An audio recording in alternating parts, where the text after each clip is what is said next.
নমস্কার বন্ধুরা, আমার চ্যানেলে আপনাদের সকলকে স্বাগত। আজকের ভিডিওয় আমি আলোচনা করব এমন একটি তথ্য নিয়ে যেটা বর্তমান সময়ে ক্রিকেট দুনিয়ায় সবথেকে বেশি সমালোচনার বিষয় চলছে। আর সেই সমালোচনার বিষয়টা অবশ্যই আপনারা গেস করতে পারছেন, সেটা নান আদার দেন ইরফান পাঠান কন্ট্রোভার্সি এগেনস্ট মহেন্দ্র সিং ধোনি। বর্তমান সময়ে সোশ্যাল মিডিয়া বলুন বা যে কোনো জায়গা থেকে যে খবর ভেসে আসছে তাতে ইরফান পাঠানের একটা পুরানো টুইট কিন্তু খুব সোশ্যাল মিডিয়ায় ভাইরাল হয়েছে এবং সেই মিডিয়ায় তিনি সরাসরি ব্লেম করেছেন মহেন্দ্র সিং ধোনিকে। তো আজকের ভিডিওতে আমি সেই বিষয়ে আলোচনা করব, what is the reason and what is the true fact about that viral video.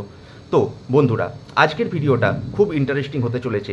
আশা করি আপনাদের ভিডিওটা ভালো লাগবে, আর যদি ভিডিওটা ভালো লেগে থাকে একটু লাইক করে দেবেন। ভিডিওটা শেষ পর্যন্ত দেখার অনুরোধ রইল। তো বন্ধুরা, আর বেশি কথা না বলে শুরু করছি আজকের মূল টপিকটা। দেখুন, বর্তমান সময়ে ক্রিকেট দুনিয়ার সবথেকে যে একটা কন্ট্রোভার্সি বিষয় চলছে সেটা হলো ইরফান পাঠান মহেন্দ্র সিং এগেনস্টে একটা সিরিয়াস ব্লেম এনেছে।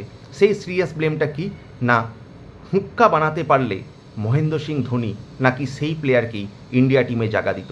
হ্যাঁ, আপনারা ঠিকই শুনছেন, মহেন্দ্র সিং ধোনি নাকি হুক্কা বানানো প্লেয়ারদেরই ইন্ডিয়া টিমে চান্স দেওয়ার ব্যাপারে অগ্রাধিকার দিত।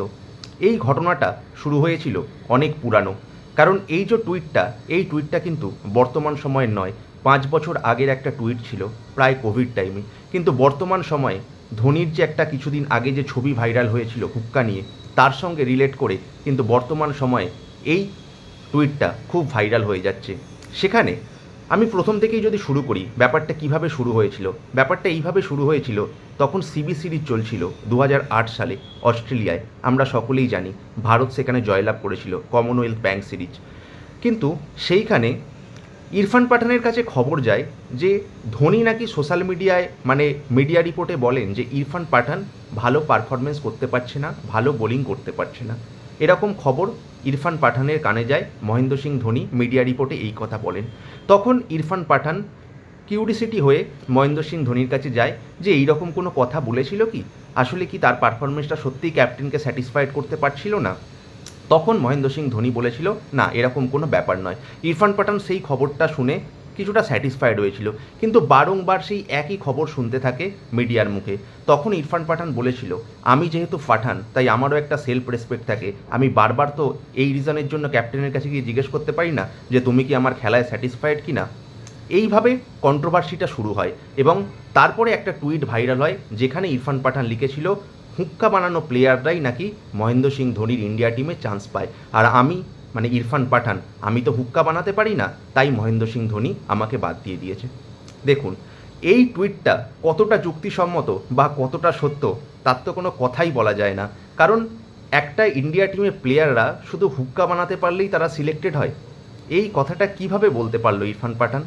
ইরফান পাঠান যে টুইটে বলেছে যে তিনি হুক্কা বানাতে পারতেন না, আসলে মনে মনে একটা আক্রোশ বা কিছুটা রাগ তো অবশ্যই ধোনির প্রতি আছে। কারণ আমরা বারবার বিভিন্ন জায়গা থেকে জানতে পেরেছি ইরফান পাঠান কিন্তু মহেন্দ্র সিং ধোনির এগেনস্টে বারবার বলেছে যে তার ক্রিকেট কেরিয়ারটা আরও প্রলং হতে পারত, কিন্তু ক্রিকেট কেরিয়ারটা ছোট করার পিছনে মেন রিজন হলো মহেন্দ্র সিং ধোনি। মহেন্দ্র সিং ধোনি নাকি তাকে পছন্দ করতো না। দেখুন, এই রকম অনেক টুইট অনেক খবর বড় বড় প্লেয়ারদের এগেনস্টে আসে। যেমন আমরা মনোজ তিওয়ারির কথাই ধরুন না, এই মনোজ তিওয়ারি তো বারবার ধোনিকে আক্রমণ করে যে 100 করার পরেও ধোনি তাকে বাদ দিয়ে দিয়েছে। ইভেন মনোজ তিওয়ারি মাঝে মাঝে গৌতম গম্ভীরের এগেনস্টেও আক্রোশ করে। শুধু তাই নয়, হরভজন সিংকেও দেখুন কিছুদিন আগে ধোনির প্রতি বিরুদ্ধে কিছু কথা বলেছিল। আসলে এই রকম বড় বড় প্লেয়ারদের প্রতি আক্রোশ হয়তো কোনো কোনো প্লেয়ারদের থাকে, তাই তারা সোশ্যাল মিডিয়াতে যখন তারা রিটায়ার্ড হয়ে যায়, খেলা অনেক দিন আগে ছেড়ে দেয়, তারপরে তারা এই রকম কমেন্ট করতে থাকে। আসলে জানি না যে এই রকম টুইট বা এই রকম কমেন্ট তারা কিভাবে করে। ইভেন কিছুদিন আগে আমি দেখেছিলাম যে অমিত মিশ্রা, যে ভারতীয় লেগ স্পিনার, সেই লেগ স্পিনার বিরাট কোহলির বিরুদ্ধেও বলেছিল যে আমাদের পুরানো চিকু কিন্তু আর নেই, কী করে থাকবে, সে তো এখন বিরাট কোহলি হয়ে গেছে, এই রকম কমেন্ট নাকি পাস করেছিল। কিন্তু আপনারাই একবার বলুন, এটা কি সত্যি যুক্তিসম্মত যে ভারতীয় টিমে সেই রকম প্লেয়াররাই সিলেক্টেড হতো যারা হুক্কা বানাতে পারতো? তাহলে তো ক্রিকেট খেলায় ব্যাট বলের কোনো ট্যালেন্টের কোনো দরকারই নেই, ব্যাগে হুক্কা রাখবে, ক্যাপ্টেনের রুমে যাকে ভালো করে হুক্কা বানিয়ে দিলে তাহলে সেই টিম সিলেক্টেড হয়ে যাবে। আর আপনারাই একটা কথা বলুন তো, আজকের বর্তমান সময়ে যে বিরাট কোহলি, রোহিত শর্মা, এই বিরাট কোহলি, রোহিত শর্মাও তো ধোনির সময়ের প্লেয়ার। ধোনি তাদেরকে সুযোগ দিয়েছিল। তাদের কি কোনো ট্যালেন্ট ছিল না? তারা শুধু ওইটুকুর বসেই তারা ইন্ডিয়া টিমে চান্স পেয়েছিল? একদমই নয়। কারণ আমরা সকলেই জানি বিরাট কোহলি, রোহিত শর্মা কতটা ট্যালেন্টেড প্লেয়ার। নিজের ট্যালেন্টের যোগ্যতায় তারা ভারতীয় দলে সুযোগ পায়। ইভেন যে কন্ট্রোভার্সিতে কিছু কিছু কথা বলা হয় যে মহেন্দ্র সিং ধোনি নাকি ফেভারিটিজম করতো, কিছু কিছু প্লেয়ারের উপর বায়াস ছিল, যেমন এক্সাম্পল রবীন্দ্র জাদেজা, আর অশ্বিন, সুরেশ রায়না, এদেরকে নাকি খুব পছন্দ করতো না। বীরেন্দ্র সেহবাগকে ইরফান পাঠান বলেছে তাকেও পছন্দ করতো না, মনোজ তেওয়ারিকে পছন্দ করতো না, এইরকম কথা টুইটে আসে। আসলে একবার একটা জিনিস ভাবুন, কোনো ক্যাপ্টেন কোনো প্লেয়ারকে, সত্যি কোনো প্লেয়ারকে মনে করেন তারা ভালো প্লেয়ার। আপনি বলুন, যে সমস্ত প্লেয়ারগুলোকে ব্যাক করার কথা বলছি, রবিচন্দ্রন অশ্বিন, রবীন্দ্র জাদেজা, সুরেশ রায়না, এই তিনজন ব্যাক যদি করেই থাকে, কতটা ইন্ডিয়া টিমে তাদের কার্যকরী ভূমিকা আছে বলুন তো? ভারতবর্ষকে কত ম্যাচ জয়লাভ করিয়েছে। টেস্ট লেজেন্ড বা bowling legend Ravichandran Ashwin, Jadeja number 1 allrounder, Suresh Raina কত সুন্দর ফিনিশার। মানে এই সমস্ত প্লেয়ারগুলো সত্যি ধোনি গ্রুম করেছে।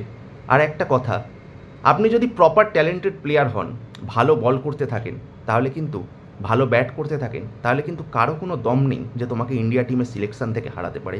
আমি যথেষ্ট সম্মান করি ইরফান পাঠানকে। ইরফান পাঠানের সেই পাকিস্তানের বিরুদ্ধে হ্যাটট্রিকটা আজও চোখের মণিকোটায় ভেসে ওঠে। ইরফান পাঠানই হয়তো জাহির খানের সঙ্গে আমি তুলনা করতে পারি একজন প্রপার সুইঙ্গিং বোলার, যে কিন্তু নিজের ব্যানানা সুইং করতে পারতো। আসলে ব্যানানা সুইং সেটাকেই বলে যে রাইট হ্যান্ডেড ব্যাটসম্যানের ক্ষেত্রে আউটসাইড অফ দ্য অফ স্ট্যাম্পে পড়ে বলটা ভিতরের দিকে আসে। আমি আজও ভুলতে পারি না সেই মোহাম্মদ ইউসুফ, ইউনিস খান এবং সালমান বাট, তিনজনকে যে হ্যাটট্রিক করেছিল পাকিস্তানে গিয়ে ইরফান পাঠান। তাই all due respect of Irfan Pathan, এই রকম হয়তো কন্ট্রোভার্সি করা উচিত হয়নি। হয়তো এটা অনেক পুরানো টুইট, কোনো কারণে ধোনির যে একটা হুক্কা নিয়ে ছবি, সেটা হয়তো ভাইরাল করে এখন বর্তমান সময়ে অনেকটা ট্রেন্ডিং হচ্ছে, অনেক সমালোচনার বিষয় হচ্ছে এই বিষয়টা নিয়ে। কিন্তু সত্যি কথা বলতে, তাহলে এই রকমভাবেই যদি টিম সিলেকশন হতো, তাহলে তো সমস্ত প্লেয়াররা একটা ভালো করে হুক্কা বানিয়ে ক্যাপ্টেনের রুমে গিয়ে হুক্কা দিলেই তাহলে সে টিম সিলেক্টেড হয়ে যেত। সত্যি ইটস ম্যাটার অফ জোক। এই কথাটা তো মানে ভাবাই যায় না যে ইন্ডিয়ান টিমে নাকি এইভাবে সিলেক্টেড করতো মহেন্দ্র সিং ধোনির জমানায়। না, একদমই নয়। কারণ প্রপার ব্যাটিং এবং বোলিং ট্যালেন্ট যদি তোমার মধ্যে থাকে, তাহলে কেউ তোমাকে রুখতে পারবে না ভারতীয় টিমে সিলেকশন হওয়ার জন্য। তাই আমার মনে হয় Mahendra Singh Dhoni is a great leader, great captain, এবং we all support Mahendra Singh Dhoni. But Irfan পাঠানকেও উইথ অল ডিউ রেসপেক্ট, আমার সমস্ত ভালোবাসা থাকা সত্ত্বেও ইরফান পাঠানের হয়তো এই টুইটটা করা কিছুটা যুক্তিসঙ্গত হলো না। কারণ এইখানে তুমি একবার বলছো আমি ভালো প্লেয়ার, ভালো পারফরমেন্স করেছিলাম, আবার ইন্ডিয়া টিমের সিলেকশনটা হয়তো হুক্কা লাগানোর ভিত্তিতেই হতো। তাই আজকের এই কন্ট্রোভার্সি ভিডিওতে আমার এইটুকুই ছিল আমার প্রতিবেদন মহেন্দ্র সিং ধোনি এবং ইরফান পাঠানের যে অ্যালিগেশন চলছে তা নিয়ে। তাই বন্ধুরা, আমার এই ছোট্ট ভিডিওটা আপনাদের কেমন লাগলো অবশ্যই জানাবেন। যদি ভালো লেগে থাকে একটু লাইক করে দেবেন, আর একটু বেশি বেশি করে শেয়ার করবেন, কমেন্ট করে জানাবেন যে এই কমেন্টটা বা এই টুইটটা কি সত্যিই যুক্তিসঙ্গত ছিল, নাকি এটা ফেক নিউজ, নাকি এটা অন্য কোনো কন্ট্রোভার্সি। তাই বন্ধুরা, আজকের ভিডিও এটুকুই থাকছে। যদি আমার চ্যানেলে আপনারা নতুন হয়ে থাকেন তো চ্যানেলটা প্লিজ সাবস্ক্রাইব করবেন, সাবস্ক্রাইব করে অল নোটিফিকেশান বাটনটা ক্লিক করবেন, তাহলে আমি যখনই কোনো ভিডিও ছাড়বো আপনাদের টাইম লাইনে প্রথম এসে যাবে। আজকের মতো এটুকুই, দেখা হচ্ছে পরের কোনো ভিডিওতে বা কোনো লাইভ অনুষ্ঠানে। ধন্যবাদ, নমস্কার।